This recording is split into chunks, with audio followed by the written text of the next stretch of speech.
In the beginning, at the dawn of time, there were no chairs.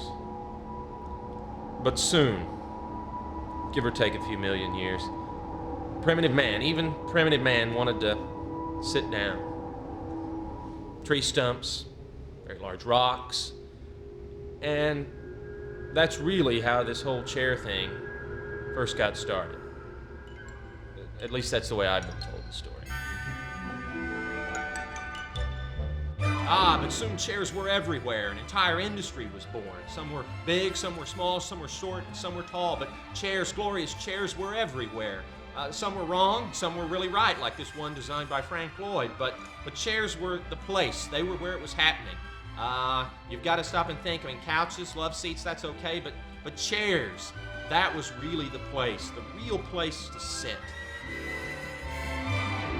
Of course, I myself have had a lot of chairs, a recliner, a few stools, even a beanbag in the 1970s, but nothing really could compare to one chair I ended up with, a chair that belonged to a famous person that became mine.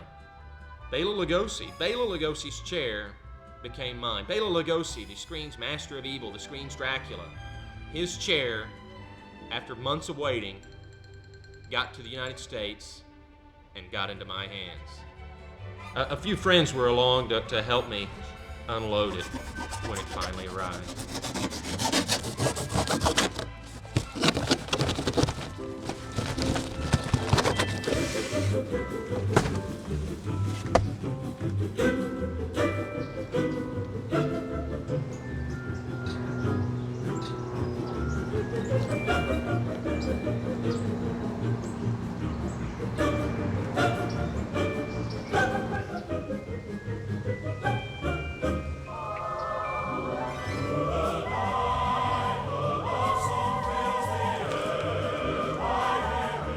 Well, yeah, I think this is going to be basically okay. Yeah, it's just a bit.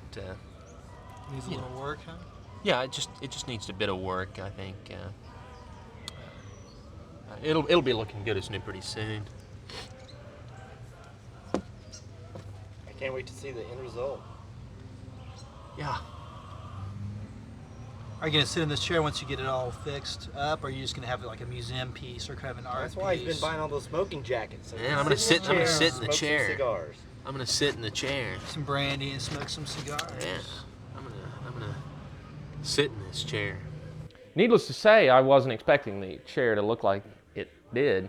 I had $1,200 in this chair. I had $600 in shipping costs. I had several $100 in storage while it was in Hawaii, and I even had a couple $100 to pay for some fumigation for some silly termite it must have had at one point before customs would even let it come to the country. Is that your phone?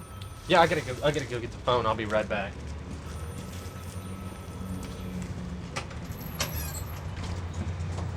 Can you believe that shit? $1,200? Fuck, what's wrong with him, man?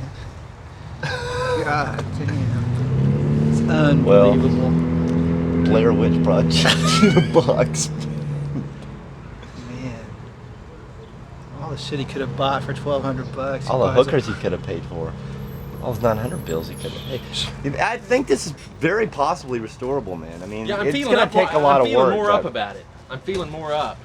Yeah. What do you think? You been feeling good about it? Yeah, I mean, you been can do feeling good something about it? positive with it. Yeah. Yeah. Right. Now I'm starting to feel good about I it. see potential. There's potential there.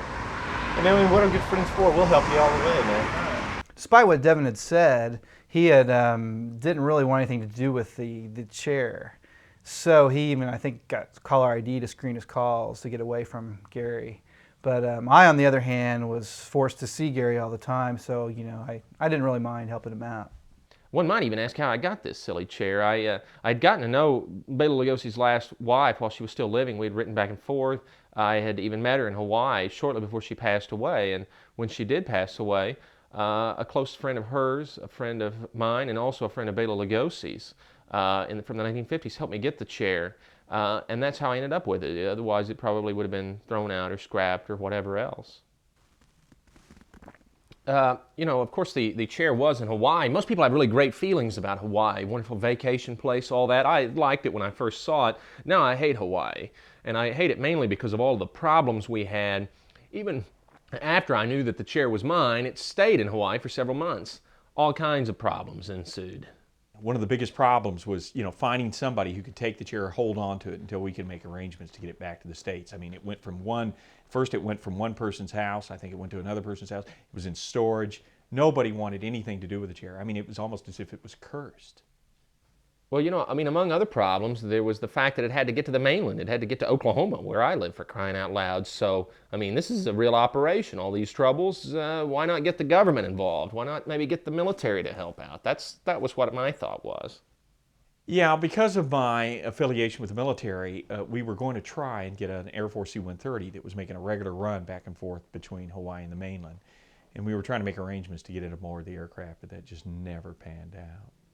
Well, if all these other problems weren't enough, there was this real yo-yo I knew that was a Lugosi collector, a Hollywood collector, that type, real obsessive compulsive nut. He got some things from Lugosi's widow before she died, after she died. One of his friends once told me, he's the type that never leaves a widow unturned, looking for collectibles. Well, this guy actually wanted the chair among everything else and started pestering me, started pestering my friends. I really don't know how to describe the guy. I mean, just wacko. I mean, he collects all kinds of weird Hollywood memorabilia. I remember he had read about Broderick Crawford when Mr. Crawford was still alive, he'd read about how Crawford had his appendix out. And he got an appendix, not Broderick Crawford's, but he got this appendix, and it was in a jar of formaldehyde. And Crawford was staying in a hotel nearby, and he camped out in that hotel lobby for like 2 days. And finally, Broderick Crawford came down, and he approached him, and I guess Crawford thought he was just another fan that wanted his autograph, and he went up to him and he talked Crawford into having his photograph made with this appendix in the jar of formaldehyde. What a fucking clown. I mean, this guy was just a fucking clown. Fucking clown. A fucking clown. I mean, everybody loves a fucking clown, so why the fuck don't I, right?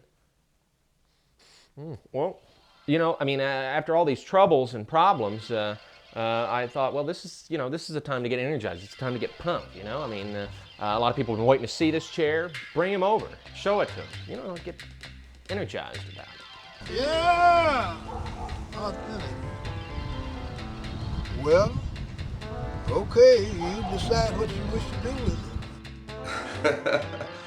Well, it obviously has a history. Yeah, that's something. I can't believe this is his chair. No, it really is. I've got the photos and If everything. this was his chair, it wouldn't look like this. This is a piece of shit. Hey, this is perfect. You really think so? Yeah, this is perfect. We've got a bunch of stuff out in the truck. We're taking it down to the Salvation Army. So, that didn't work too well, right? Keep laughter to a minimum, I thought. I'll just get it restored. I knew it was going to need a little work anyway. I'll take it to somebody. Go to work on it. I'm in this deep, right?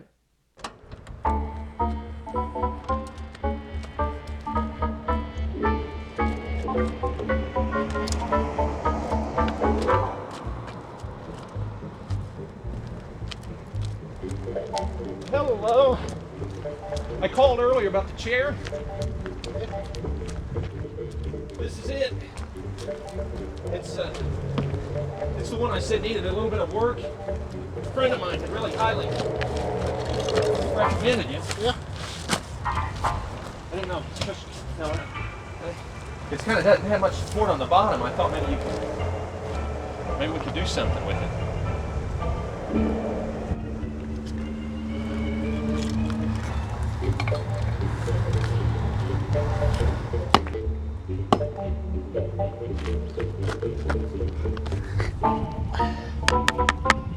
So, you think? Would you think we could do something with?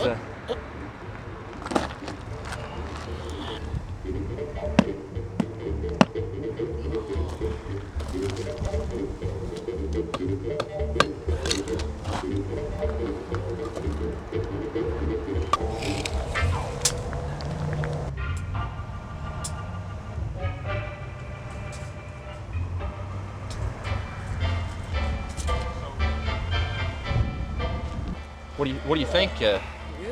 Maybe be willing to work on it. Maybe we could come up with an estimate or.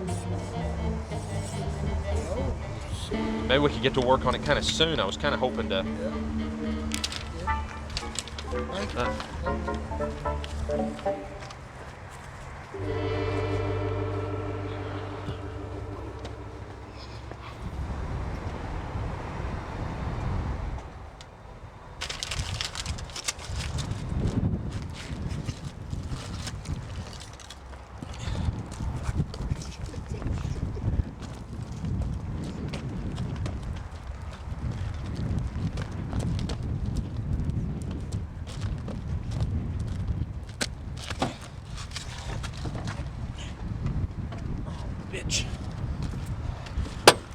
Well, if all these mounting troubles weren't enough, of course, guess who shows up again, rears his ugly red nose? The fucking clown, right?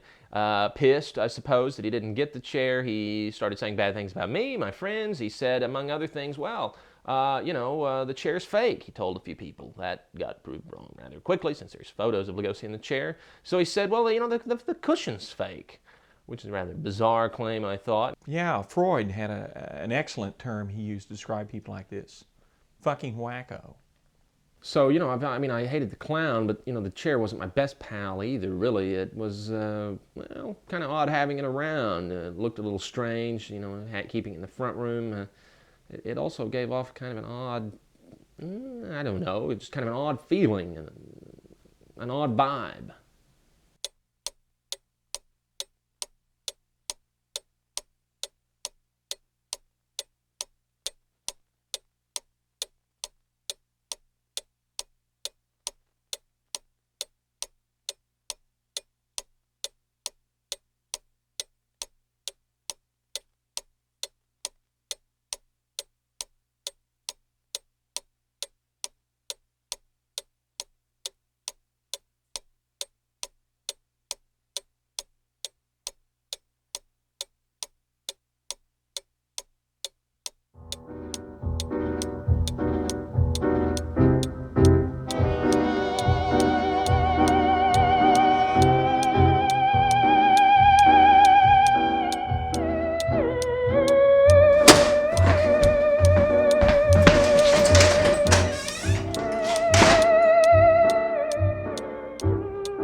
So I started thinking, what should happen with this chair? I'm not having much luck with it, but it's a great piece of our shared cultural past.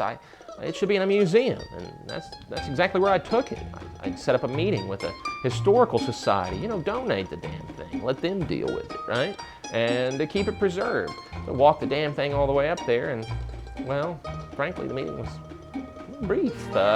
Bureaucrats, typical bureaucrats. It went right over their heads. This major antiquity, they didn't quite get it, you know what I mean? They just didn't quite get it. And I had to drag the damn thing back home and stuck it in the back room to hide it out, but that was another problem, you see, because it was only a few days later that, well, I noticed even something else about this son of a bitch.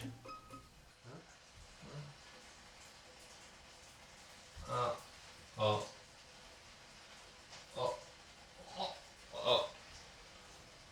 fuck. Oh, fuck. Oh, fuck. Oh, fuck. Oh, fuck. Oh, Lord. Oh, fuck me. Oh. Oh, fuck. Oh, fuck me. You have gotten a chair that's infested with these Formosan termites. They are terrible. I was reading some email about them the other day. They're, of course, obviously well known in the Orient. They are very smart. They do not need earth to get to their food source. If you kill the queen, they'll develop another queen. They can actually adapt to the different kinds of pesticides. They're going to change America. And there's a possibility, of course, that they're in Hawaii. There's no question about that. If you really are the owner of an object that has these termites in them, then you've violated the laws of Oklahoma. You've infested your neighbors. You're going to have to call a termite specialist. You're going to be liable for damage to all the property of the apartment complex that you may live in. These are bad bugs, and we'll probably have to call the USDA and get their termite specialist in here. I mean, these are not your ordinary things that we're used to dealing with here in America. You're in a very big problem. Fuck.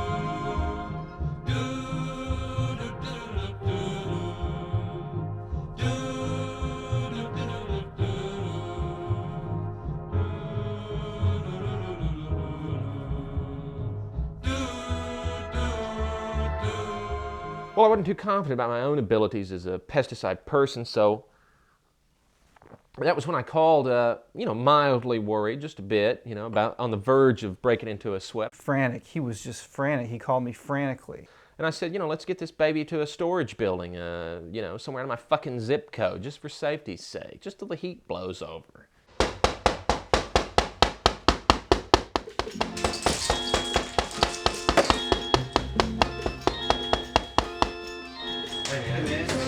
Not too bad. It's right in here. Rid of this shit. Jesus Christ. Jesus, it's folding up. Indigenous motherfuckers. Oh, shit. You got it? Yeah, let me get the door. Get the door there. You got it? Yeah. Go back on me. I think you can look down that way, and I don't see. The coast is clear. I don't see anybody. Not a siren back there, is it? I think so. Cheers. Oh, hey, I think I dropped it. I think we lost a leg back there. We don't want to forget the leg first. Yeah. Well, you can go ahead. Okay. Squeeze it back. Oh, yeah, I think I just broke the leg even more. Yeah, be careful there with that leg. You can. Hold on a second. Wait till it's clear.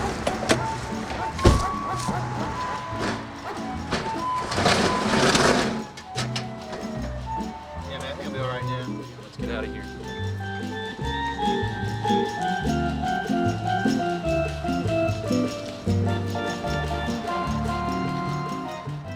So months go by, things are kind of quiet, I don't hear from the law, nothing like that. And then all of a sudden, May 1999 rolls around. The worst tornado in recorded history hits Oklahoma. All parts of Oklahoma devastated. Right? The path of a killer, they called it. Millions of dollars in damage, homes lost, lives lost. I actually saw the damn thing from a distance. Actually at its height. And at its height, it hit a high school, a lot of houses, and the north side of a storage facility, actually. The same storage facility that housed my chair. One of the units not destroyed was the one that held the chair inside. After the tornado, the chair had been in storage for quite a few months at that time, and it was really starting to be a drain on Gary's budget. And he was just really getting sick of paying storage on this thing. I mean, it was the only thing in there. And I told him, I said, well, why don't you just sneak it out one night?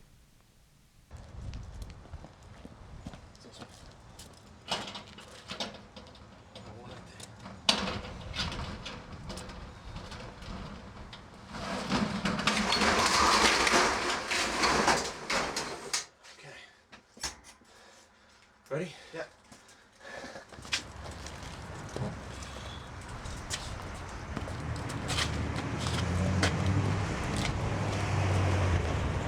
I'm gonna shut the door.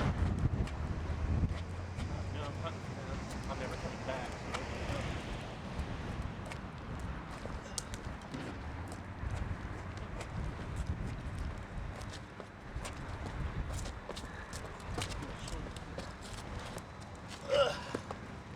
Watch that front part. It's kind of coming off a little bit.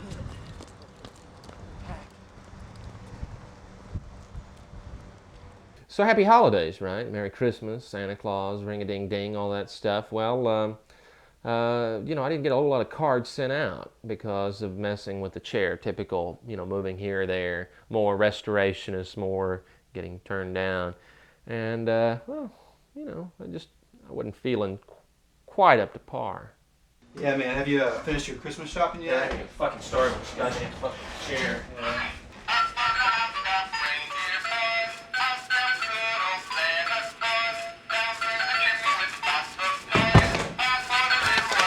What are you doing?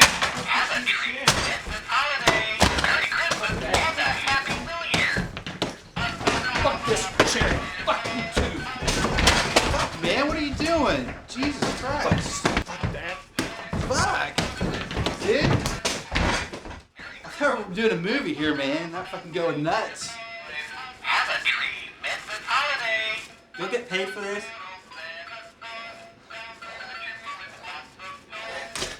Nobody's getting paid today, James. You have any idea how much this fucking fuck cost me? That's about the time I started having some rather peculiar fantasies.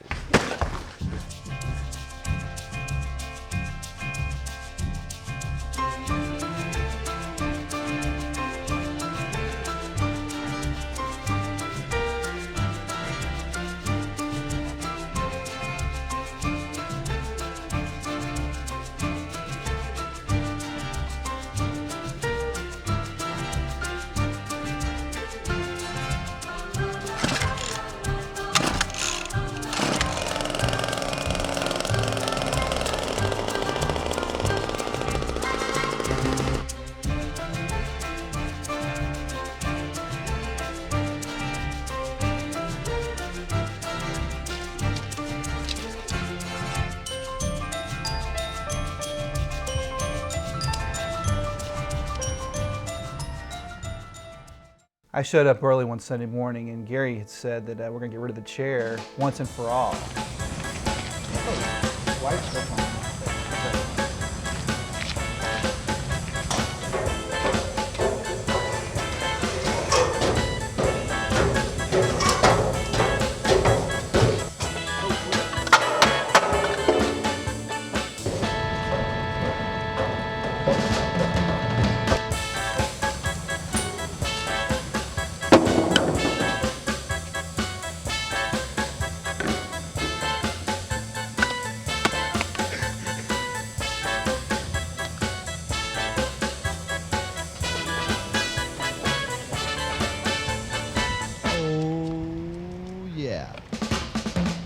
Sure you want to do this? Yeah, man.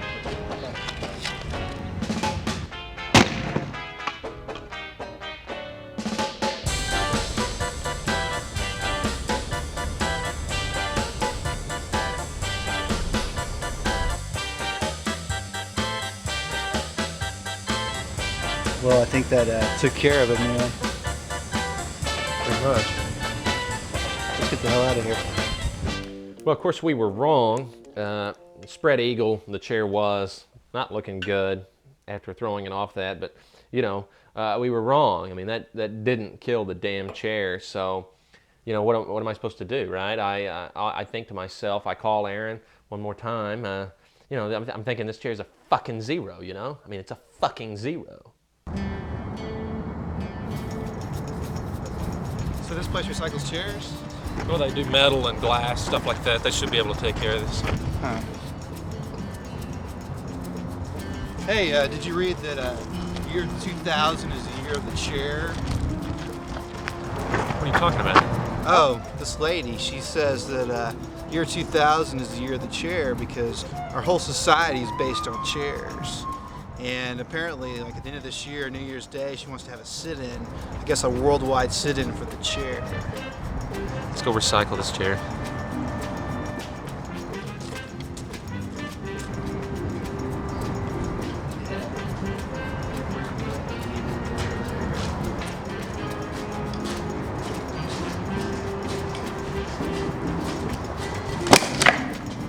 Hey man, do you mind if I wait out here while you take care of this? No, I'll do it. I'll take care of it.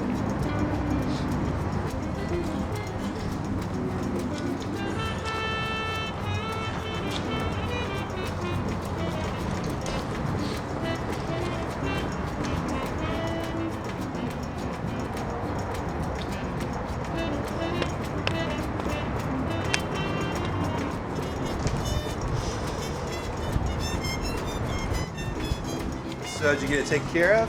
That's all that's left. Oh wow. So man, you wanna play catch or sit down on it or something? I think this, don't you think this kind of calls for a more serious tone? Okay.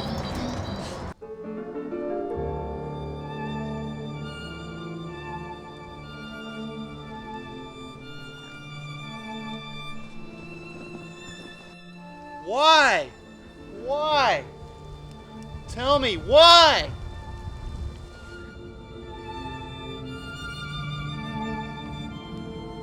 Well, dearly beloved, we're gathered here today to pay our final respects to Bela Lugosi's chair. Yes, the chair that made the long voyage overseas to our humble hometown. Well, I guess ashes to ashes, and I guess eventually all chairs go back to dust anyway. Hey, you know, this says Abernathy. That's not the chair's grave, is it?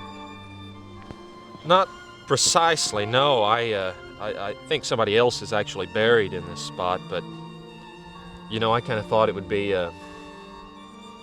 kind of a metaphor, you know.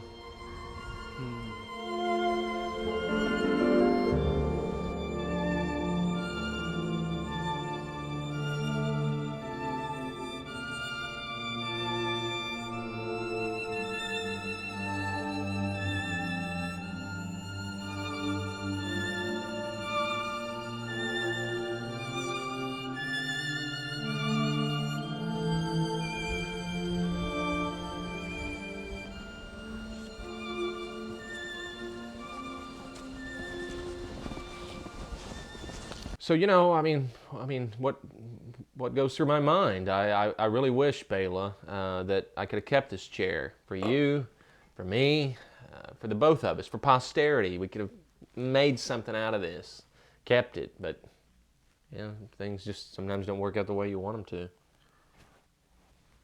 to. You know, I don't know. I learned a great deal from this whole chair episode, and if nothing else, you know, I can take that memory with me throughout my life, and I'm sure it will be applied elsewhere.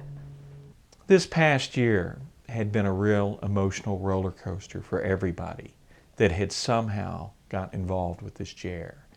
I mean, it involved the U.S. government. It involved lawyers. It involved, I mean, I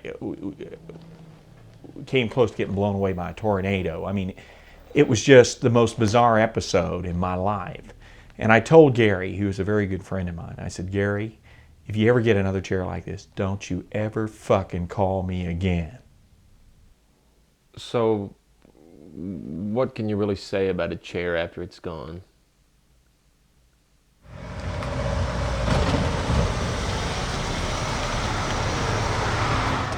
So what we're gonna do? Well, I already gave him my credit card. I bought a love seat at this place. It's a reproduction of one Mae West used to own. It looks like a big pair of ruby red lips. It's awesome. I was kind of hoping you could help me get it back to Norman. It looks like they're closed today, but maybe tomorrow we could, I mean, if you could meet me here tomorrow, we can get this thing back